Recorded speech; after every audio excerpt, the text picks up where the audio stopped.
Wagwan, everyone. I hope you're doing well and welcome back to Tariq Talks and to another Premier League preview show. Yes, after this weekend's FA Cup fixtures, I wasn't able to bring them to you guys. I do apologize for that. I didn't promise to do so. Yes, I had a busy weekend and stuff as well, but I do not have a busy Monday, and it's a great way to start the week speaking to you guys. Let's talking about some Premier League football as Premier League action does return with some midweek games, of course, and we're going to be talking about each and every one of them.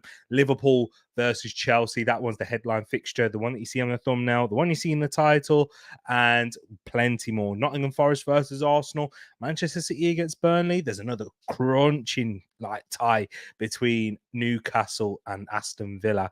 That one is at Villa Park, and we've got plenty more to discuss as well. So make sure you do hit that like button. Subscribe if you are new, because we do this every game week. Well, we haven't been consistent lately, but this is the second one in a row, and I've not missed any. So, guys, I'm trying to have a good year in 2024, and I'm going to try to bring you more content across the channel as well. So yeah, really do appreciate those of you who are tuning in and those who are here already. Big up to yourself, Mr. 200, who says, I'll be catching up in the morning, as always, early to bed. Now, 100%, we know how that is. We know how it goes for you, my brother, Mr. 200. I hope you have a good night's sleep, and when you are checking this in the morning, I hope you're well rested. And if you're not, anyway, I got something to keep you awake. Some people will beg to differ and say that I might bore you and put you to sleep. So maybe it's good to listen to me when you're trying to sleep. I don't know. I'll let you be the judge of that. But the fact that you are watching and listening, whether you think that, you know what, I do appreciate it. So big up to yourself, Mr. 200. Big up to Shay in the building. I hope you're keeping good and well. The waffle merchant is back, says Paxton, and he knows you are spot on. I already waffled there about if I bore you to sleep or if I keep you awake. I don't know. You see, I just can't help it. Can't help waffling. Do you prefer waffles or pancakes, though? Me, I'm a pancake guy, although I do like waffles. But yeah, prefer pancakes. 1 minute late. Hey, that's good for me. That is very good. So I'm happy about that. And Wilf is in the building saying, Sut, T-Money and TTF just popping in to say, yo, it's been a minute. It has been a while. And oh my days, I hope you're keeping well, my bro. And I was thinking about you the other day. Ask Alicia. We was talking about you, man. And I hope you're keeping well. Long time no speak, my brother. I hope the family's good. I hope you're keeping good as well. That's the main thing. The fact that you're here, you've made my week. You've made our week. Love to yourself. And big up UV in here as well. Liverpool fan, definitely want to hear your thoughts, my brother, on the Jurgen Klopp situation and that Xavi Alonso to Liverpool heated up. Well, yes, we'll discuss about that as well. Pax says, hope Ed and Tisha are doing well too. Yeah, they're doing well. I spoke to Tisha. Yeah, so she's keeping good and well. Yeah, nice to see you. And I'm sure they'll appreciate that, bro. UV says, I think Chelsea at Anfield will be tougher than people think. Yep, we'll talk about that and we'll get into all of that. Come on, Forest has something to do for me. I need Langer and Gibbs White to shine, and one of them has returned from injury and one of them has returned to training, so we'll have to discuss that. The dust is getting to me again. Do you remember in the last preview show? Oh my days, I was sneezing and I had to go get a tissue. yeah, I feel like that's going to happen again. Says T Money, sorry, fell asleep for a second there. Hey, this is what I've missed, man. This is what I've missed. Oh, big up, man. Says need to get the whole crew back again at some point this year. Hopefully, yeah, definitely, man. Definitely, it's been a while, and it's my fault as well, people. Mainly my fault. You know what I mean? I'm terrible at keeping in contact and keeping in touch and keeping up with things. But I'm glad that we have this channel and community where we can get back. And I don't mind people dipping in and out because I know how life gets at times, people. Personal life, work, even just mental health purely. So I'm glad that we're all here and we get to share moments like this together as well. And I'm glad that you always come back. You always find home. So I love to see that, people. And let's get into it. Let's talk about some football. And of course, UV is kicking it off talking about Liverpool. But this is the Premier League preview show. And if you don't know how this works, people, we do also have a predictions league. So you can predict each fixture that we will discuss, and you will be entered into the predictions league. And there is a table that we've been running through all season. And yes, we've had people been doing it consistently. If you are watching it for the first time, and you're thinking, oh, there's no point in me doing it. Yes, there is, because we do also have a predictor of the month, which is this month, because there's not been that many Premier League fixtures. It's all to play for, and I will bring you an update on how that is looking, the predictor of the month and the predictions league throughout the season. The way to enter is for you to leave your predictions in the comment section at the end of the stream.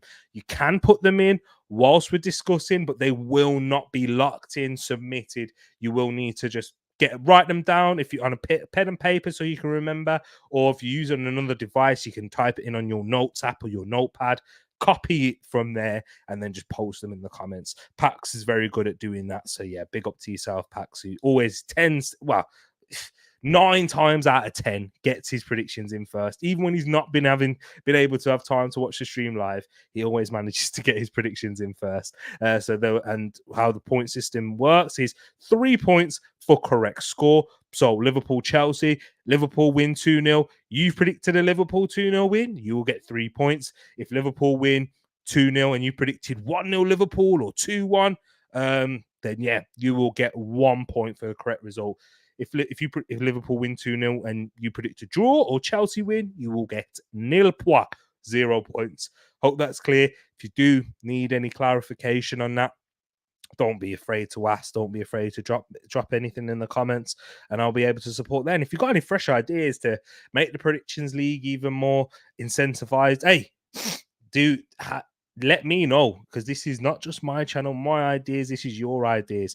And we do also have a Discord server with the link is in the description, and we have plenty of other channels and other topics that we discuss there.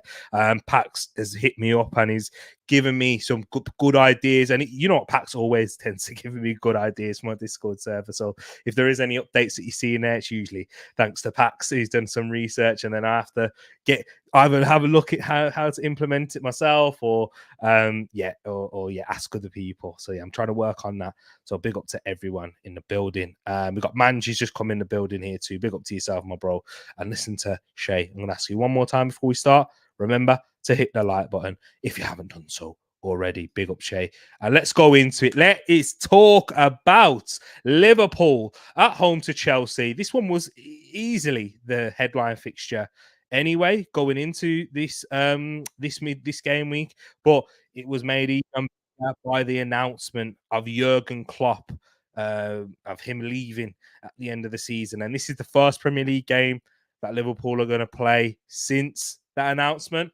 They, of course, have played a game in the FA Cup where they beat Norwich by 5-2, and a romping performance in a rout against Norwich, and they were expected to win. And Liverpool haven't had a problem scoring goals or creating chances this season, and they certainly didn't have any issues scoring goals or creating chances in that game there as well. So that was a big scoreline, and it was quite some good goals scored in there, especially from Diogo Jota.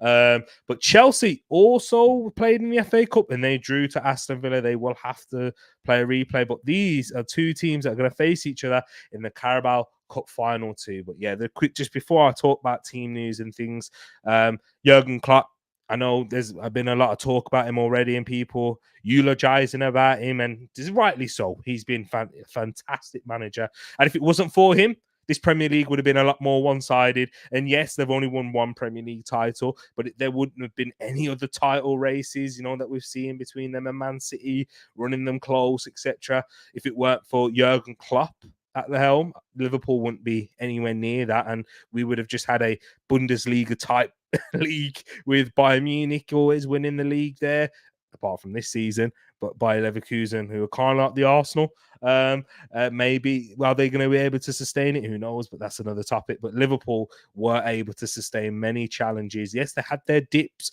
like when they finished fourth and they just broke into the top four in the season for the injuries. And when they last season as well, when they finished just outside, but they've always managed to come back, and they are reigning at the top of the league right now, to the despair of Arsenal, City, Man United fans especially, seeing Arsenal, Man City and Liverpool compete for the title. But yeah, so he's done an amazing job on a shoestring compared to Man City, I'd say. Not really a shoestring budget compared to many other teams, even in the league or across Europe. But yeah, against the teams that they're competing against mainly, and that was Man City and, Chelsea, really, in Jurgen Klopp's time.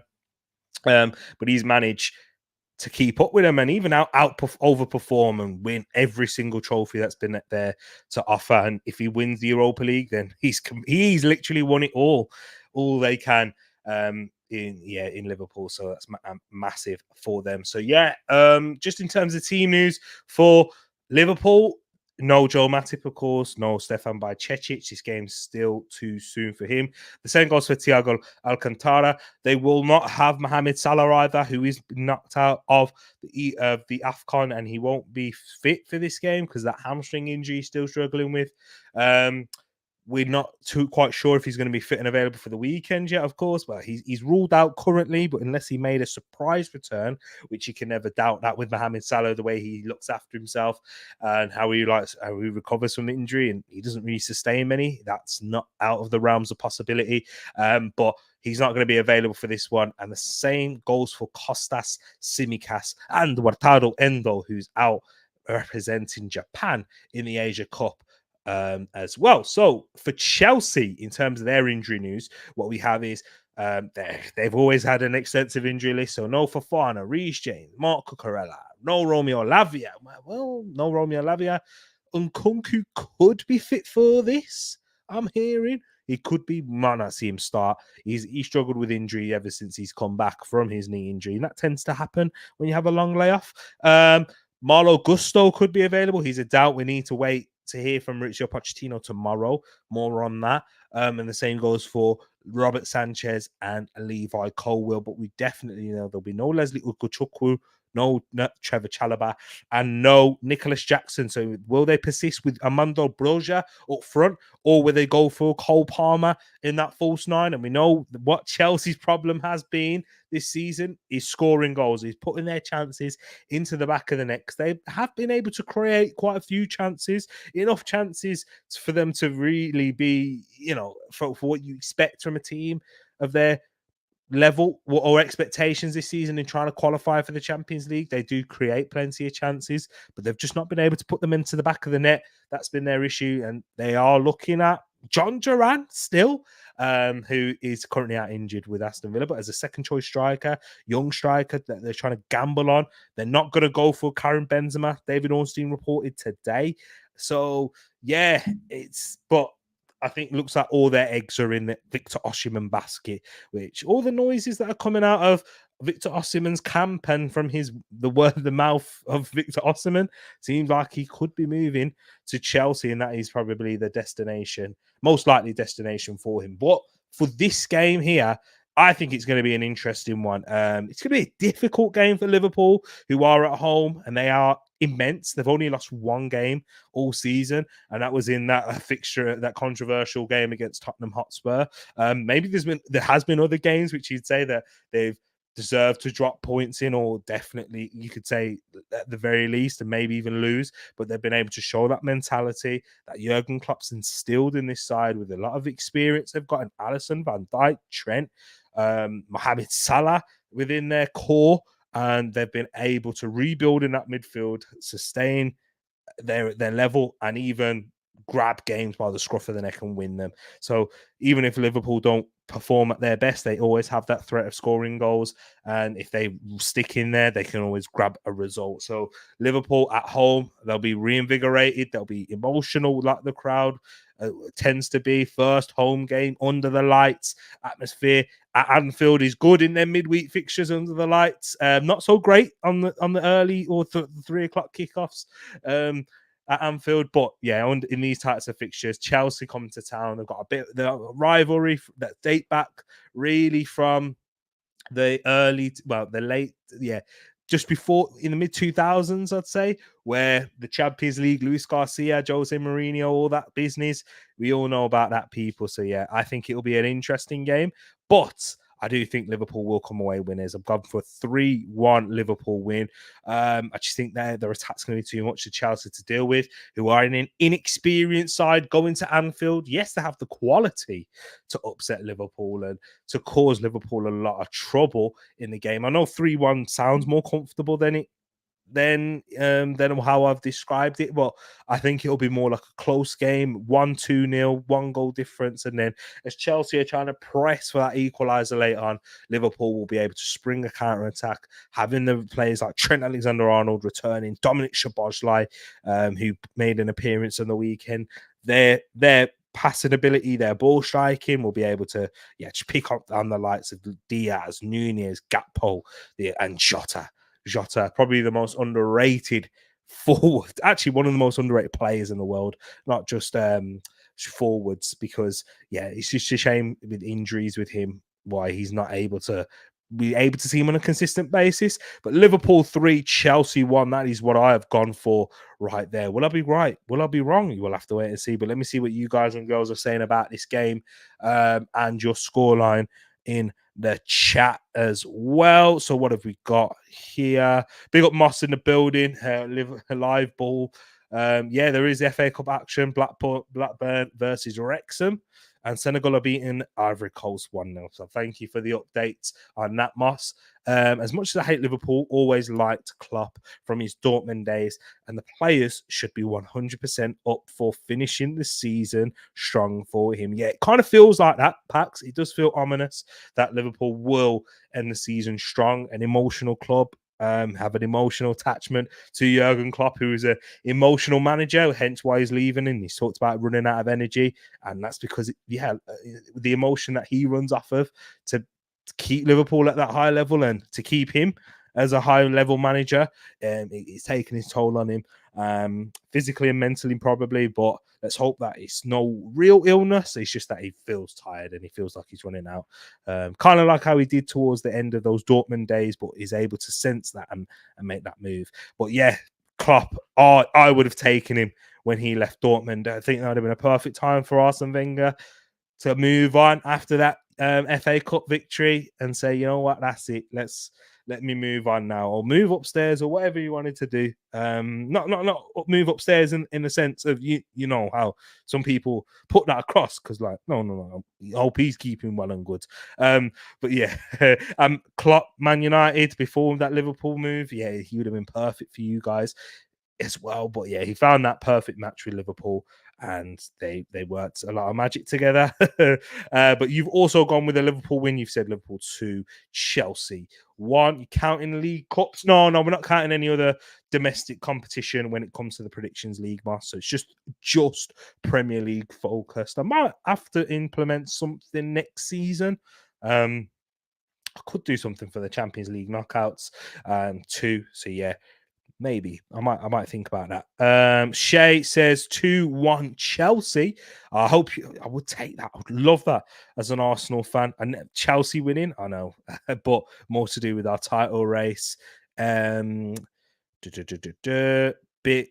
Big up man just talking to them. UV says, I'm very nervous for this game Anfield was rocking in the FA Cup. Imagine in the Premier League, the players will step up, and for Klopp, the lineup will most likely be Alisson, Trent, Konate, Van Dijk, Gomez. Gomez had a good spell in at left back, out of position, but he's done a very good job.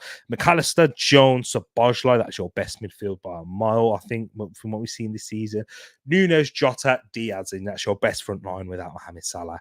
So yeah, I think that is the lineup, and that's your best lineup currently with players out injured. And yeah, just your strongest midfield there available. Moss has also gone for a 3-1 Liverpool win. And UV's also gone for a 3-1 Liverpool win, a tight 3-1, a bit like how I said it. Nunes, Jota, and Diaz to score for us, and Nkunku for Chelsea. So everyone's gone for a Liverpool win and Chelsea to score. I'm sensing that. So if you do like a tipple, I know Moss does. More, you got to go for over 2.5 goals, I think, in this, and for both teams to score in your ACCA or your parlay, as you call it, Moss, in your parlay. And he's also gone for Nunes, Gakpo, Nunes, Jota, and Sterling with the goals there. Sterling, I think he scored 1 goal against Liverpool. So yeah, that'll be interesting. UV also says, I think the bench is maximum for Salah against Arsenal. Too early for him. I don't want to rush him. And we do not need, as Jota, especially Nunes, has stepped up. Yeah. With hamstring injuries, you can't really rush players back, and you got to take your time with them, because muscular injuries like that, they can reoccur. Trent ones is a little bit different, because if there's no pain in around the knee, then he can be fine, and he can recover. I mean, it's not recover quite quickly, but he's had enough time out, and it's more like precautionary why he missed those games rather than he was actually not able to train and that sort of thing. So I hear what you're saying. You got to be more careful with them sort of hamstring injuries. Liverpool are certainly trying to get clarity on whether Xabi Alonso is open to joining the club. Alonso can leave Leverkusen this summer if one of his old clubs come knocking. Yeah, exactly. He's got that affiliation with Liverpool. But the question is, and Paxton posed this to me as well, and Mr. 200 in the Discord server, is it too soon for Xabi Alonso, who has had one really outstanding season at Leverkusen, a young manager in his second job, I do believe, in first team football? Is that too soon for him? I can kind of hear shouts for that, and maybe you should go for someone more experienced, just so, just to keep things tidying over for a little bit, and it will inevitably, you can move on from them, because how many times have we seen after great managers, the next one, the successor of a great manager, fails? How many times have we seen after great managers them succeed? Maybe is Zidane a great manager at Real Madrid? Yeah, you can say so, because he won 3 Champions Leagues in a row.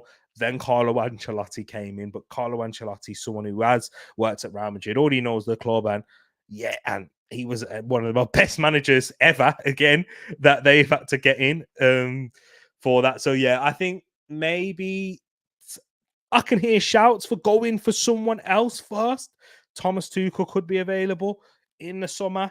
I know he's not the most inspiring shout, but again, keep you ticking over, and then you can eventually sack them, get rid of them, and then there's room for Xabi Alonso not to come in and try and be the next Klopp and really trying to have that team in his mold. But because you're going to go through a sort of transition at the moment, Van Dijk's spoken about it. Mohamed Salah might not be here beyond the summer, and all those things there. So yeah, let me see your other predictions, then we'll move on into the next games, people. Mr. I was about to say Mr. 200. Wilfer said, I've had an idea. 5 points to anyone who predicts Chelsea and Spuds to lose. I like that. I like that idea. Make it 10. It seems like Alonso is the guy we're targeting to replace Klopp. I think you'll be patient with that as well. I think you will be quite patient. So let's get so what I will do now is I will move on into the next game, just because I'm conscious for time, trying to get all these fixtures in. Otherwise, we'll be here for a while just discussing Liverpool and Chelsea. So let's go on into the next fixture, and that is Nottingham Forest at home at the City Ground. I think that's what it's still called.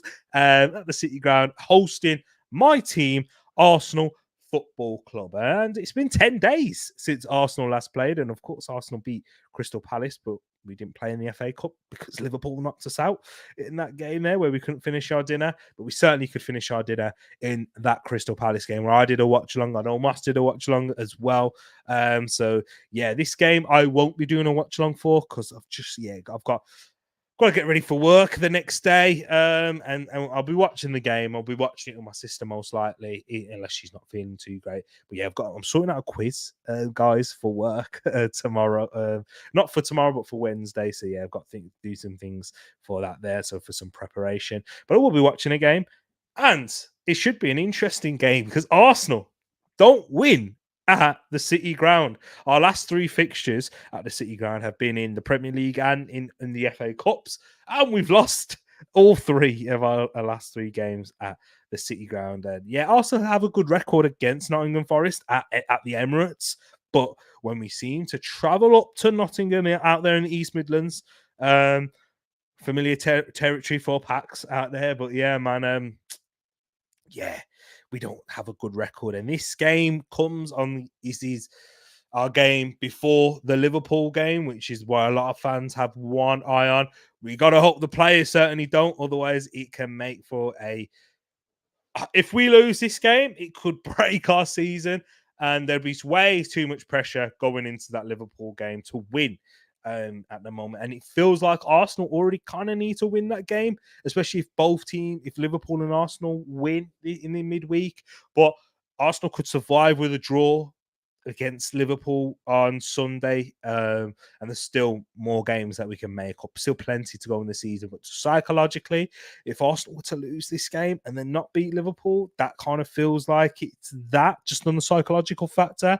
Not necessarily mathematically, but just the dent that it will do to Arsenal's confidence. But yeah, let's talk about the team news for both sides because it's interesting because Taiwo Awoniyi, their big striker, their focal point, they're probably their best player going forward, has returned to training.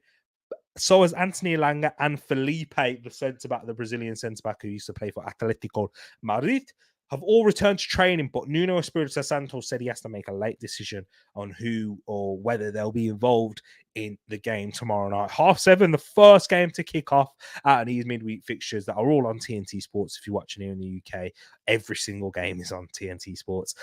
So yeah, this one's going to be an interesting game. And for Arsenal, they will have a late fitness test for Gabriel and Declan Rice. And bad news for me on this is that no Thomas Partey. He's not available yet. He's not fit enough yet. And for me, him not being fit enough is a bit of a blow because I didn't want him to start this game necessarily because he's had so long out. But what I wanted him to is to be able to get 20 minutes or so or half an hour on from this game and then be able to get 45 against Liverpool on Sunday. But most likely he'll probably get, if he's available, fit and available on Sunday, is 20 to 20 minutes max against Liverpool. And yeah, kind of wanting to start, not start in that game, but at least have 45 minutes in the second half. But yeah, we're not going to have Thomas Partey available here, and he's back in training. But Arsenal and Arteta are being cautious with that, and I can understand it. Yeah, gutting because I'm really putting a lot of focus on that Liverpool game, and it'll be a massive boost for that fixture in particular. But Arsenal aren't looking to rush him back; they're looking to really slowly cook him and bed him back in because we know how fragile the Ghanaian can be. But yeah, other injury news for Arsenal is no Fabio Vieira either. Game's too soon. They said before the Crystal Palace game that he still had a few weeks. So 2 to 3 weeks, they said. And yeah, we're just over 1 week. So most likely going to be returning in the new month in February, but maybe after the Liverpool game. So yeah, Declan Rice and Gabriel are the ones to have a late fitness test for this game. Of course, no Takedo Tomiyasu, and most likely not have Mohamed El Nene after he just got knocked out yesterday for Egypt. And no Tomiyasu, as he will be playing Bahrain in the Asian Cup. But this game, yeah, I think it's going to be close. I think it's going to be tight. Arsenal are certainly the favourites. If we don't win, it's a massive disappointment. we need to go on a run of games now, and at least an unbeaten run, and forget a draw in this kind of game, because draws in this Premier League with the level Liverpool and Man City are at, draws are basically defeats. So Arsenal need to go and win this for my liking. And I have gone for an very tight Arsenal 2-1 win. It will be a difficult fixture. Nuno Espirito Santo has got them up and running. I know they lost their last game against Brentford under a resurgent Brentford side that were reinvigorated by the return of Ivan Toney, but also had a lot of players missing, key players out in that game, and only lost by the 1 goal in that. So, so big fixture for Nottingham Forest, and they've upset Newcastle, went to Newcastle, won, beat Man United in their last game at the City ground. So I'm very, very nervous about this, and I know the quality that they have going in forward in the counter-attack and how well drilled Nuno Espirito Santo sets his side out, but also have enough quality in their lineup. And will we see Gabriel Jesus? Because he's not been available in training either, from what we've seen in the photos. But we certainly need to win. We've got enough. Martinelli back and form. We need Saka fit and firing. He's had a few more time off then as well. Erdegaard, Havertz, get these, and Ketia, whoever plays, Trossard, whoever plays, needs to be at their sharp and brilliant best to get through this fixture. And if they are at their best, maybe it could be more, but hey, I'm being conservative here. I've gone for a 2-1 Arsenal win. Not full of confidence as an Arsenal fan in any fixture yet. Arsenal needs to go on a run before I feel like that. But yeah, good news to see Arteta staying as well, by the way. I knew that was absolute nonsense, what we saw. But yeah, happy. A 2-1 win for Arsenal will make me delighted. Let's see what you're saying in the chat. Paxton's also gone for a tight result, but he's gone for a 1-0 Arsenal win here. Man says, the OT, we must indeed. We definitely do. We can't be affording to drop points again. Nottingham Forest at home will be tough, but Arsenal will win 3-1. Sadly, I'll take that. It will be difficult, but Arsenal, you must win to stay in the title race. I feel it as well, UV. I do.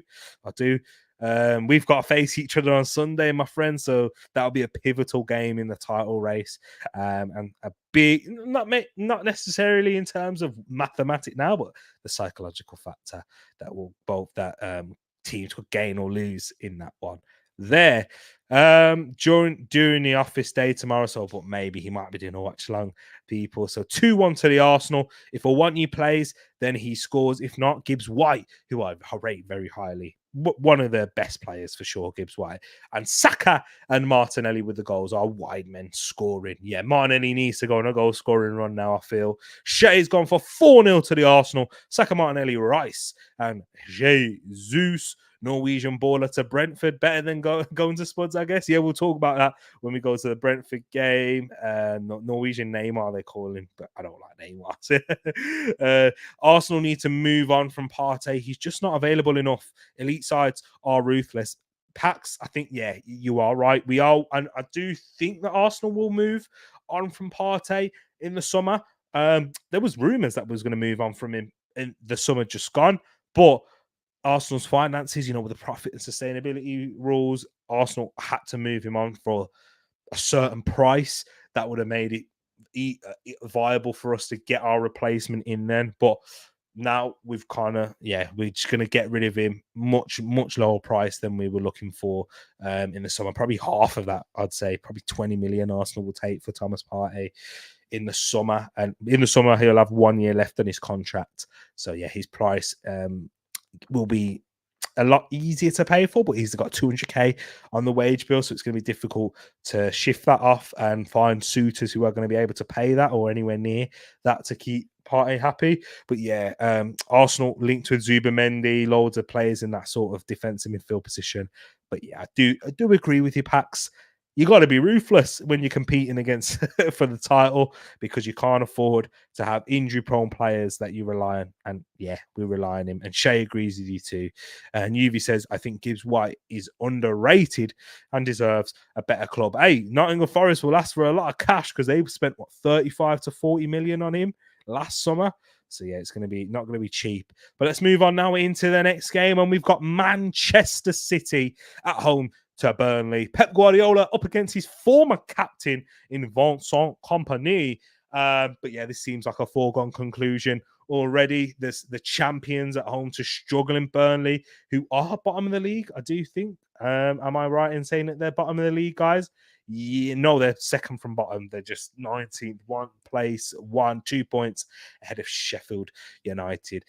Just quick injury news. Come on, I spend too long talking about this one. The only reason it's this high is because I just thought maybe as well link them in with the other title contenders. Erling Haaland could be back for this game, so that just makes life a lot harder for Burnley. But yeah, he has been out for 6 to 8 weeks, so there will probably be a bit more cautious in terms of bedding him back in after he suffered a bone injury in his foot. So yeah, they've been really cautious with him there. He's been training, but then also missed a few games whilst he's been there training for the Citizens. And then for Burnley, the injury news for them, of course, they've got a longer injury list. No Luca Kolyosho, who's out for the remainder of the season. The same goes for Nathan Redmond, who had hamstring surgery.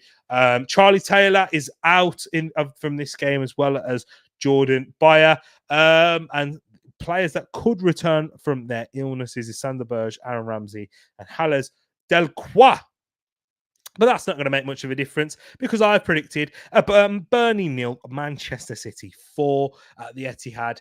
Man City are in that groove now, guys. And I thought in that first half against Spurs, magnifique, fantastic. And I put a tweet talking about Rodri. Declan Rice, yeah. I know Arsenal fans were very gassed about Declan Rice and the potential that he has and how wow he's done in this season for us already. But in possession, he's still got a lot to learn. And I really saw that when I watched Rodri in these two games in particular, Newcastle and Tottenham. I think Declan Rice will get there. It's not saying that, he can't get there. He can't get to Rodri's level. No, I definitely think Rice has the capability to get there. We've seen him play some good progressive passes, but the frequency that Rodri does it, the quality of those passes, the awareness to even play inside the where it's, I say, I'll call it the paint.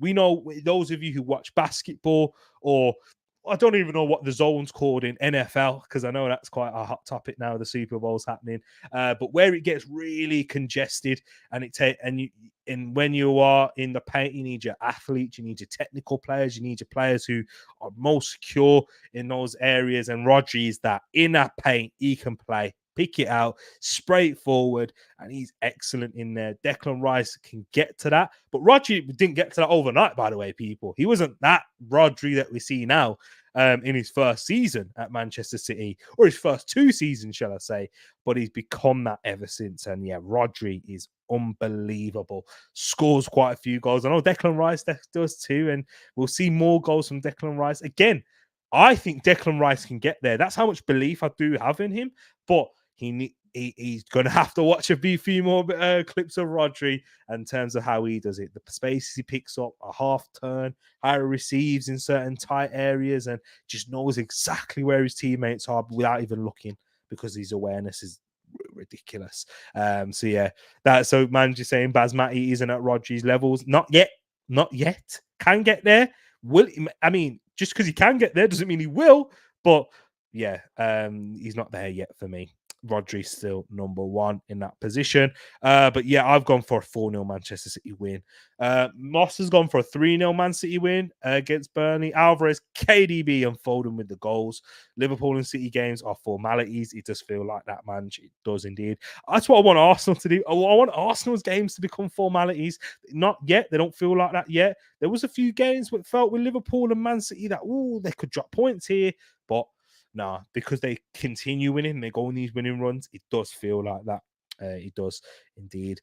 Shay's gone for a 1-1 draw though in this Man City Burnley game. Do you know what, Shay? Never change, my brother, because I always love your predictions, because if they come off, you look like an absolute hero. Yeah. But I love how you predict to your heart, my man. And yeah, don't ever change. I love it. Pax has gone for a 4-1 Manchester City win in this game here. So nice to see. Palace game was formalities for you to, Palace at the Emirates in recent years tends to be. Not always, but yeah, in the past couple of seasons it has. Let's go now into the next fixture. Tottenham at home to Brentford. And we spoke a little bit about the Norwegian Neymar. Tottenham looked like they were about to sign him, but they couldn't agree with Club Brugge that about getting him in the summer because they wanted him to come in now. But Club Brugge and Antonio Nusa wanted to keep him and wanted to stay there. But Brentford are the ones who look like they're going to get Antonio Nusa, and he's happy to go there because he wants more guarantees of game time, which he'll certainly get. Because with Tottenham, they have got competition for places there with Heung-min Son, Kulusevski, Brennan Johnson. If they keep Timo Werner, that's another person who can play out on the left, or a Charlison. And then you do expect Spurs to sign a striker, so that means even more competition out there because that'll move Richarlison into that left wing position. So yeah, it does make it a bit more interesting. But yeah, Antonio Nusa, who looks like he will be going to Brentford, a real hot prospects coming out of Norway, Norway's talent pool, which is had the likes of Erdegaard, Haaland come out of there recently, and there might be a few more. Sverre Hayeth Naipan, who is playing out there in Rosenborg, and he is doing an excellent job at 16, and he'll be the next one to break through there. Keep an eye on that name. I know FM fans will probably know him. I don't even play Football Manager, so it's crazy how I even know all these names. I am a football pervert, that's why.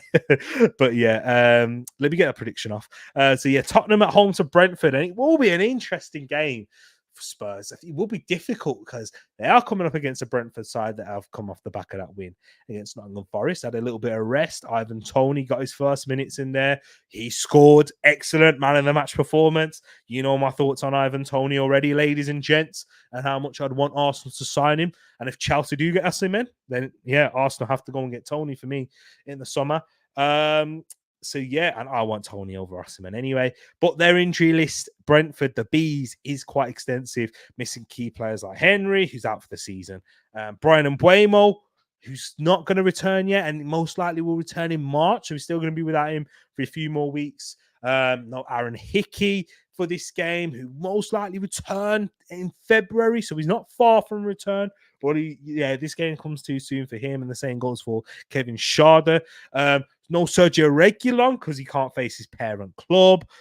Christian Norgard, however, if he's back fit, that is a huge plus for the Bees because he's probably up there with Ivan Toney. Actually, yes, probably he is on par with Ivan Toney for his importance to this Brentford side. One of the most underrated players in the Premier League. Not a fashionable player because he's not specifically expansive with the ball, or he's just a very good, tidy player. Keeps it neat and tidy, but his USP, his unique selling point is his defensive output. Tackles, interceptions through the roof. In his first season, made the most tackles and actually made the most defensive actions, including tackles and interceptions.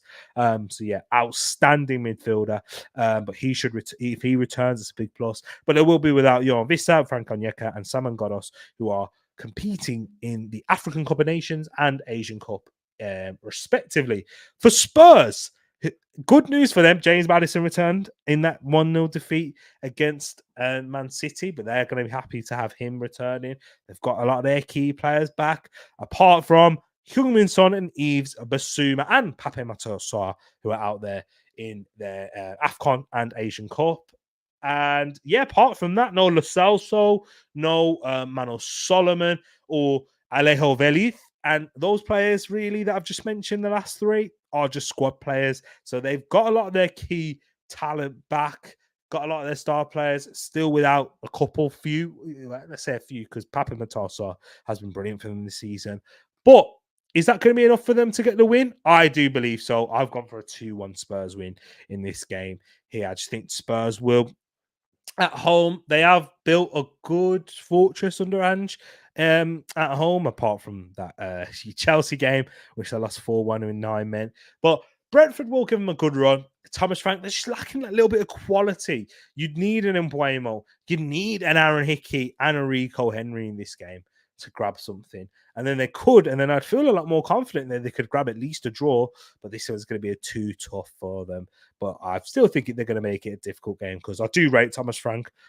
Would you take Thomas Frank for UV? Is UV still here? Any Liverpool fans? Would you take Thomas Frank at Liverpool? Would you actually non-Liverpool fans?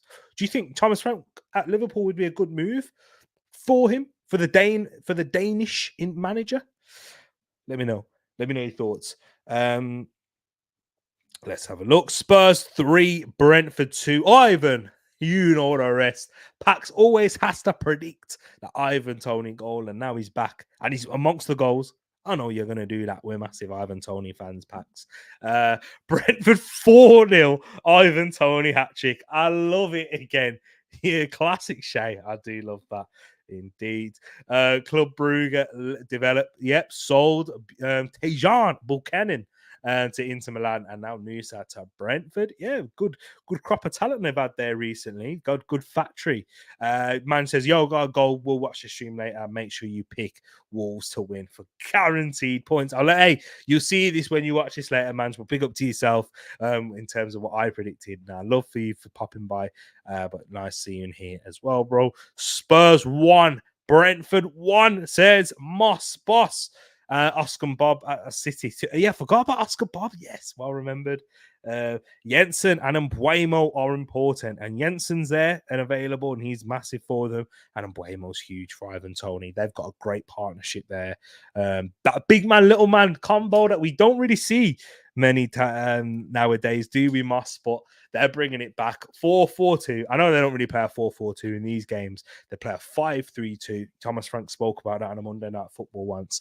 But yeah, you know what I mean. That big man, little man combo, and it works really well with Mbuemo and Toney. And he's changed his mind. He said, you know what? I'm gonna relax it a little bit. I've gone for a 3-0. Brentford win. Love that, Shay. Love it indeed. And let's move on now into the next game. And we've got a crunch tie here. Aston Villa at home to Newcastle United. Wow. Two teams that are really rising. Yeah, you would say overall as clubs, they're really rising to try and challenge the big boys in the European places, at least in the top 4. Aston Villa in the title race at the moment in time, where not many people put them in there with Man City, Liverpool, Arsenal, but they are currently there. They're currently involved and in the mix, and until we can't count them out until they're not there, until they're at least not above Arsenal. I think they're not above Arsenal now, but I think level on points or something like that. I can't remember. I can't remember the table's looking like. If Arsenal were top, I know exactly. Yeah. So the level on points with us and Man City with 43 points. So yeah, Newcastle not having a good season, an injury hit season for them, and they have struggled to manage the Champions League and juggling all these different competitions and keeping players fit.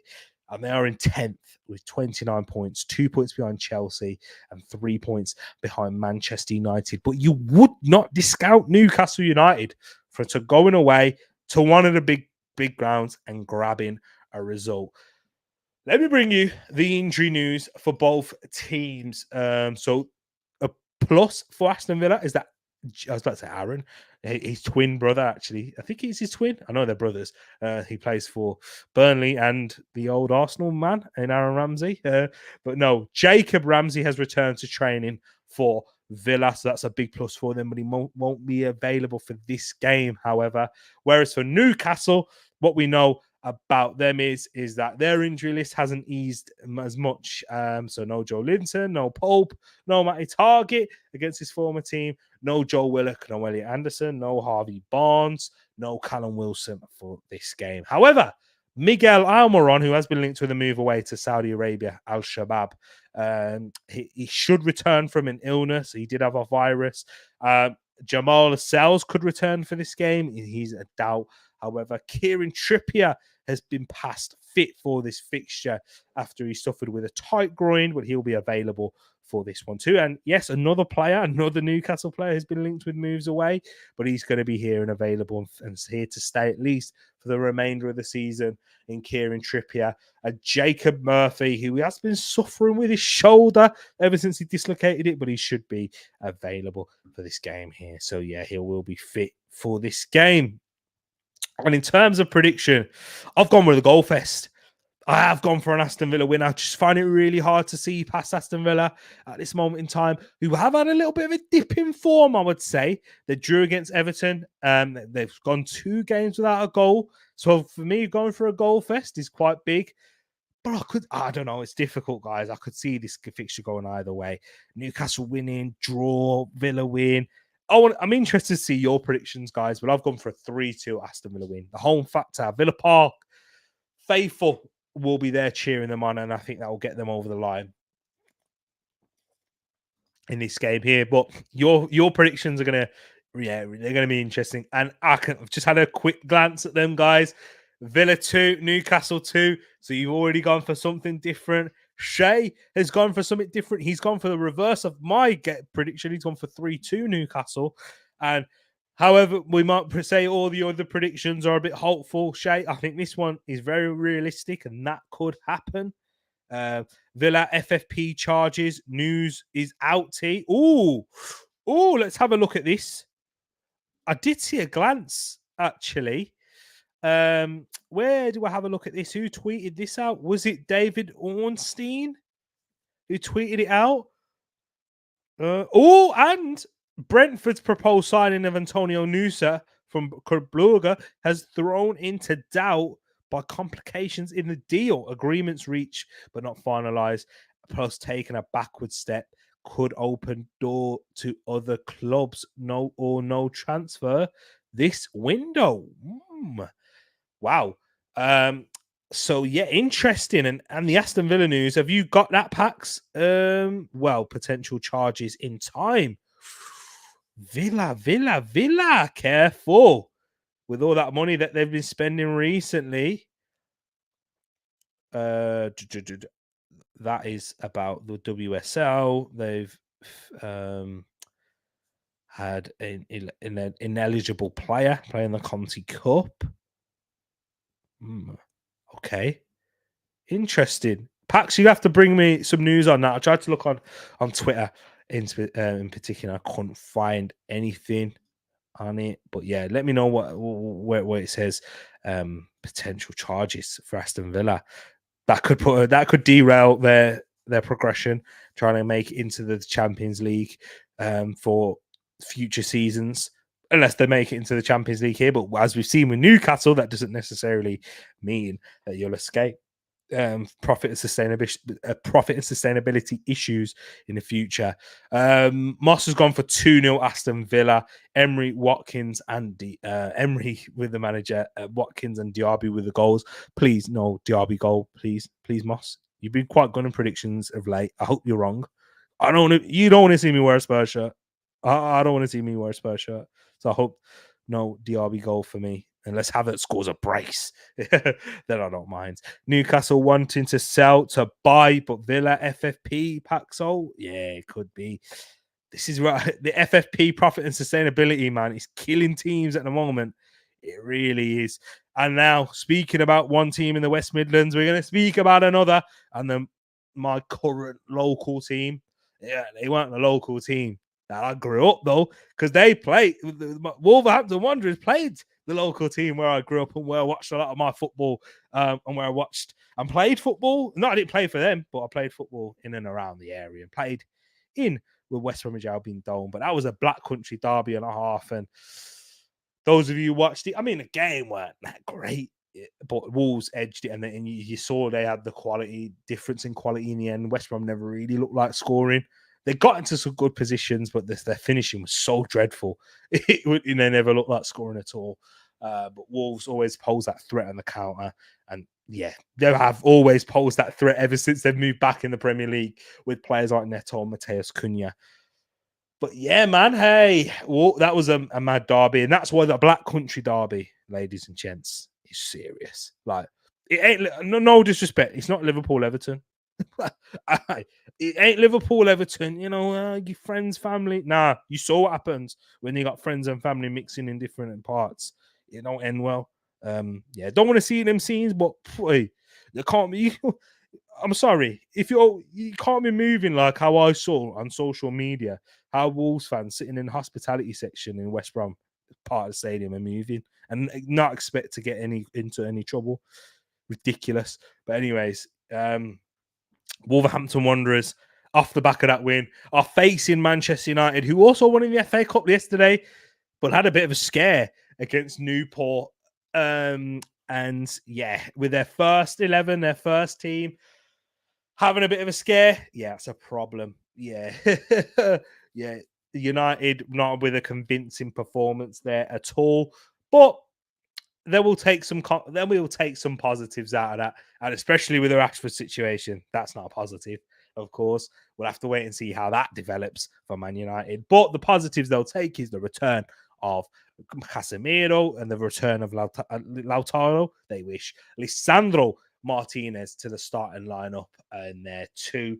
And they are going to have some other players returning in the near future, but not until February at the earliest. And that's going to be the likes of Tyrone Malacia, Mason Mount, Victor Lindelof, and no Sofian Amrabat, as he's still competing in the African Cup of Nations for Morocco, and they are playing quite well there to Morocco. So yeah, it's going to be a difficult.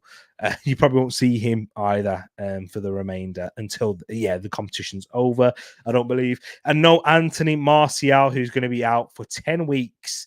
That came out with a groin surgery that he's had. Yeah, so he had surgery on his groin. It's going to be out for 10 weeks, and that's the story of Martial's life at Manchester United. And for Wolverhampton Wanderers, they do, of course, have Pedro Neto back fit and available, and he has been fit and available for a while, but getting his starts in, so should be available to start this game, which is going to be on Thursday. So he's going to have a nice bit of rest there.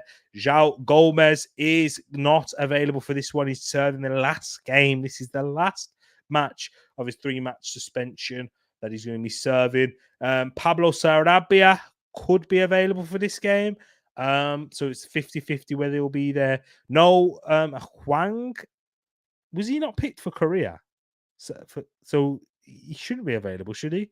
It's saying on here that he could return. He hasn't got a return date, but he's had a hip injury. I'm sure he's out there for South Korea. Anyway, but yeah, no Boubacar Traore, who is definitely out in competing in the African Cup of Nations. But I see this game going one way, people, and I don't see Man United winning. And I think it's going to be a 2-1 Wolverhampton Wanderers win, just with how Man United are at this moment in time. Yeah, the future is looking a little bit more positive as there's changes coming up from up the top. But in the short term, under Eric Ten Hag, that Newport game gave me no confidence at all. Gary O'Neill, good manager, can set this side up well. As long as Wolves put the ball in the back of the net with the chances, they will be able to. I think as long as they put the ball in the back of the net, they will grab at least 1 point in this game. It's just about taking chances for Wolves, and I think that they will indeed. So 2-1 Wolves. Pedro Neto, I would say, with one of the goals in that one there. 4-2 Man United, says Shay. So he's gone for goals there for your packs. So big score there. Goal team Wolves. You see Guedes, on loan from Wolves at Villarreal, took down Barcelona and Xavi. Yeah, that result seemed to make it look like Xavi left his job after that. So yeah, he really did take them down. Wolves 4, Manchester United 5. Might as well get silly with it. Our team is shocking. Yeah, that Newport. I watched it, bro. First, 10, 20 minutes? Yeah, you guys were cooking. But then again, you'd say it's Newport. But do you know what, Pax? I was really impressed with Lisandro, he's defending. I expect him to defend well against that level. But just on the ball, man, you've really missed Lisandro Martinez and what he can bring to you on the ball. Altay Bayindir was putting him in so much trouble in certain scenarios, but he got his way out of it. And then when he played that ball to Garnacho, when he smashed it against the crossbar, when he had 2 players in the box that he could have squared it to, and Bruno and Rasmus Højlund, that was all by the making of Lisandro Martinez. Outstanding player.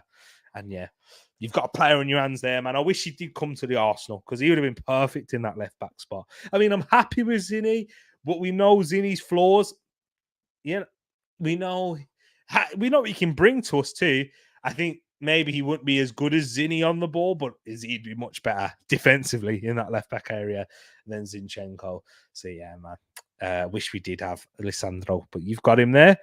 But will you have him for much longer? No, I'm sure you will. I'm sure you will. If you do look like you're going to go in the right direction. Paxton says Aston Villa need to comply with FFP this summer. The inescapable feeling is that if they want to keep spending, they'll likely need to move on a player for substantial profit. Jacob Ramsey is an option, and that's because he's a homegrown player. He's a pure profit player too, so someone that they can move on and get a pure profit on the book, so it looks even greater on the accounts. So that's probably why Newcastle are interested in Jacob Ramsey. Yeah, good. Thanks for searching it out and digging that quote out for me there, Pax. Appreciate you there, bro. Wolves 1, Man United 1, says Moss. Anthony celebrating like he scored a hat-trick in the Prem. I saw it. Man did about 3 celebrations for his first goal in 9 months against Newport. 3 celebrations. He did the kissing of the badge, he did the, looking up, thanking God. And then he did that little, come on, man. 3 celebrations for that. Relax, man. I know you don't score many and you want to get them all out in one goal, but against Newport, have some shame. Even Kobe Mainu, who scored his first ever professional goal, just did a whole, little high five and that. Yeah, nice. No, I didn't think he did a fist pump. Yeah, your club's in the mud, man. That's your £100 million Euro wing, not £1 million, Euro winger, man. Yeah, it's disgusting. Let's move on now into the next fixtures. Yeah, you won't. I don't think but I will be honest here, guys. I know I've had a little dig at Man United there, but I don't think you're going to be in the mud for long. I don't know. I don't. I just feel like with United, even if you still have a mess of an ownership, you guys throw too much money at it for it to. You don't have long sustained periods in the mud. Like you've been in the mud ever since Alex Ferguson, but you weren't in the mud last season. You finished 3rd. Yeah, you lost 7-0 to Liverpool, but you still won a trophy. You were competitive. So yeah, I just feel like it won't happen like that, even if you aren't going to be running a great way. But I feel like some of the changes that Ineos are making already, positive, not something to sing and shout about, which I've seen United fans do, but to feel more positive. I can definitely agree on that. Fulham versus Everton. This is more of a. Is it a relegation clash or is it? Yeah, because Fulham are in 13th now and they are, 3, 4, 7 points ahead of Everton, and that can get cut down to 4 if Everton grab a win here. So Fulham are kind of in a safe position at this moment in time because of Luton and Burnley, really. But Everton could get near them if they do get something with it in terms of their 10-point deduction as well. But I think it'll make for a tight game.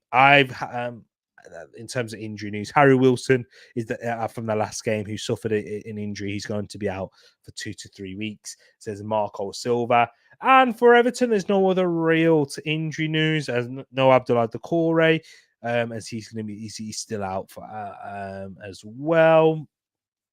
What else have we got? Yeah, no real apart Seamus Coleman. He could return having a late fitness test after he had a thigh injury.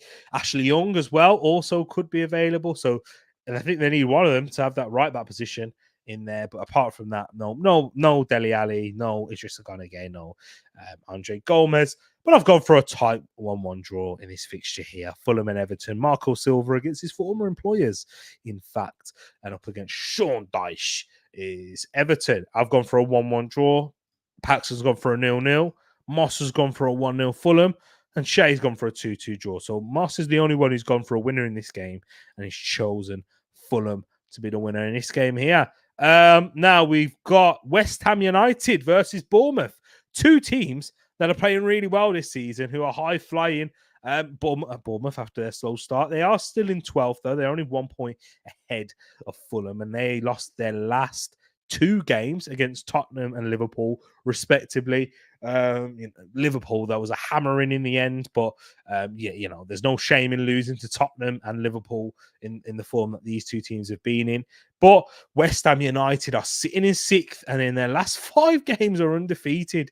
They did draw 2-2 against Sheffield United in that controversial game there, 0-0 Brighton at home to Brighton, but they won their last 3. Arsenal, one of the Man United, and Wolves, and Wolves are high flying there too. But they are going to be without a few key players in this game. West Ham, they're not going to have their Forget available, as he's still out representing AFCON.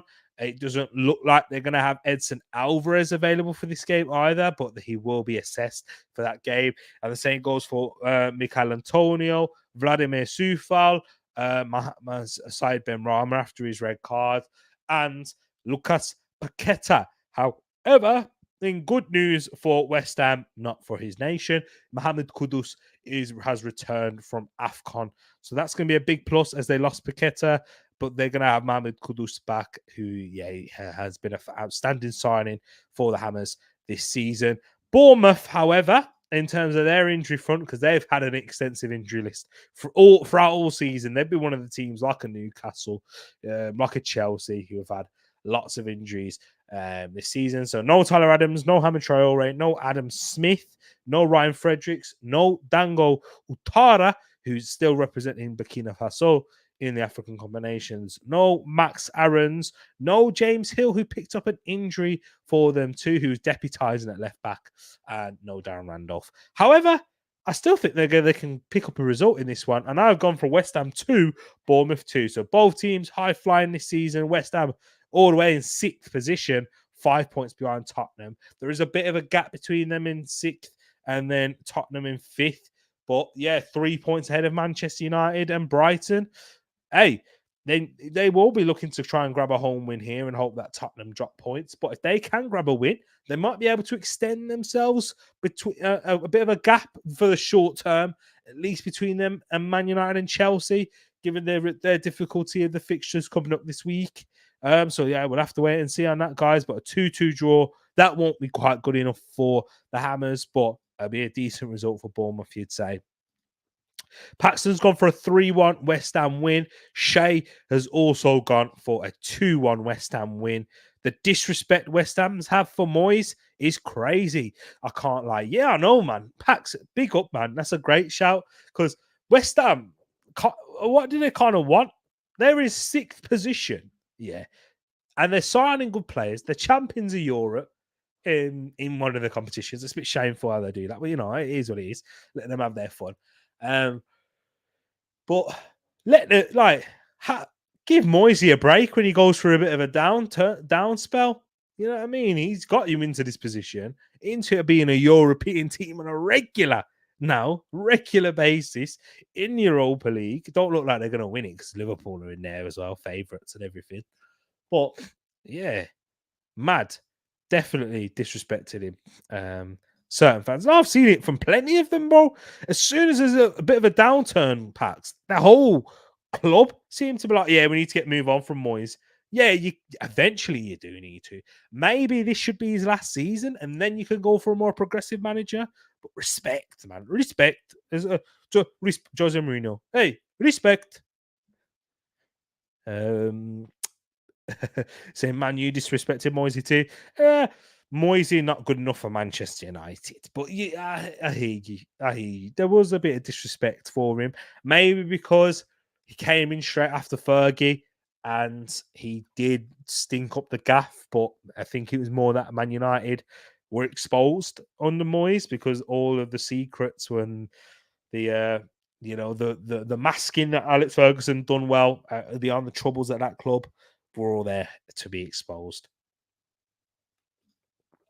Hey, I had a 2-2 in this game as well. Hammers versus the Cherries. Great minds think alike, Moss. That's what they say. They do say that indeed. And you are a good run. So I'm glad you went for a 2-2. Because that's the likelihood, increases the likelihood of me getting a 2-2 in this one here. The penultimate game is Crystal Palace versus Sheffield United. And this one is a big one down at the bottom. Because Sheffield United, if they are going to survive, they're going to need to pick up 3 points here. But Roy Hodgson's Crystal Palace, we saw the banners at the end of the Arsenal game. We spoke about it during the watch along. But is that going to be enough to keep Roy in a job if he grabs a win here? Who knows? If he does lose, it looks ominous. It definitely does. They are making some signings, though. Adam Wharton from Blackburn. They're putting bids in for him. They've had a first one or two rejected, but they have signed a right back after like, forget 13 years. It's been like, 14 years since they signed it. 16, just 2008, 16 years since since they had a different right back to Nathaniel Klein, Joel Ward, and Wan-Bissaka. They've had 3 right backs in 16 years. They've used 3 right backs in 16 years. Crazy. But now they've finally got one in that Munoz, I think that's how you pronounce it. They signed him from Genk, was it? I believe. Also from the Belgian league. Hey, there's some talent out there in the Belgian league. Victor Boniface was one there too. So yeah, Crystal Palace, massive game for them. Will they grab the win? I predicted them to. Going to be tight. Not going to be one of them games that we're going to watch as a neutral, but I've gone for a 1-0 Crystal Palace win. What are we saying, guys and girls in the chat? Big up Momsy, who's in here too, dropping that, that nice emoji. She's saying nice.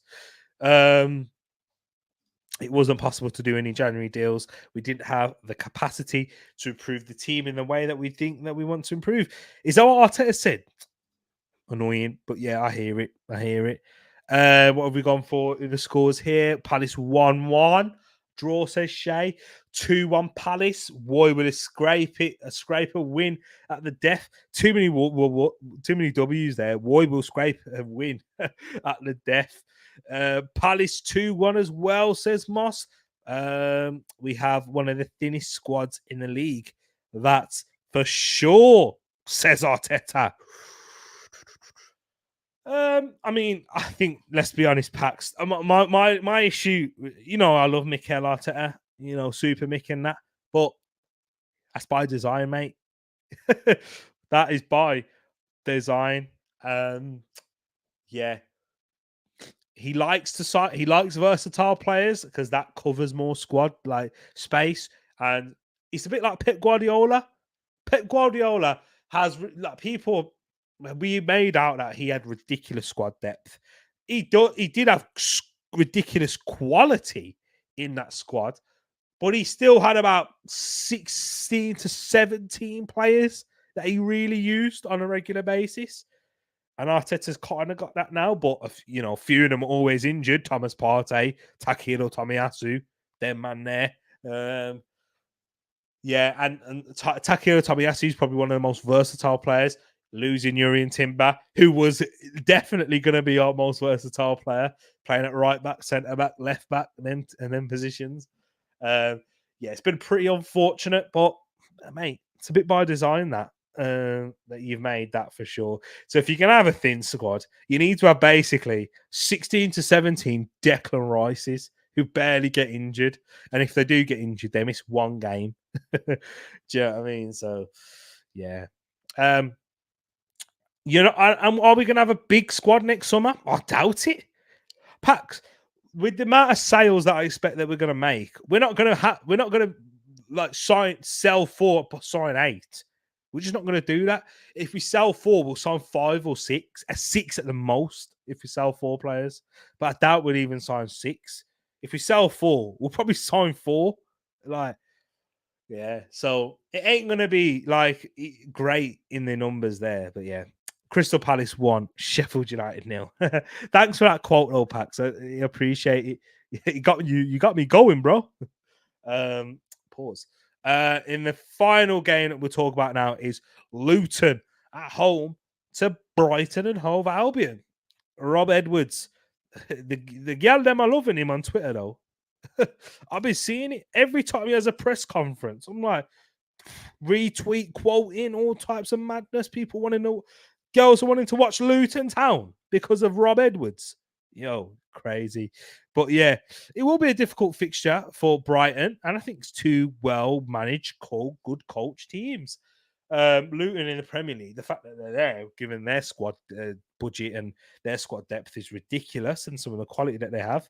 But they are coming up against a good Brighton team who are starting to find their form. They don't quite have their players back yet. Still struggling with a lot of injuries, but hey, I still think they'll be able to grab a win here, though. Not many teams will grab a win at Luton, but when they do grab a win, it's usually by the 1-goal margin. I have gone for a 2-1 Brighton win just to edge it ever so slightly.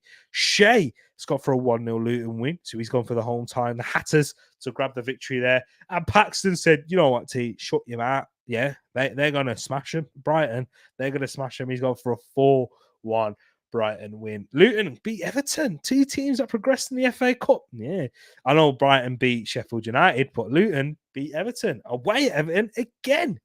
And Moss has gone for the same scoreline as me.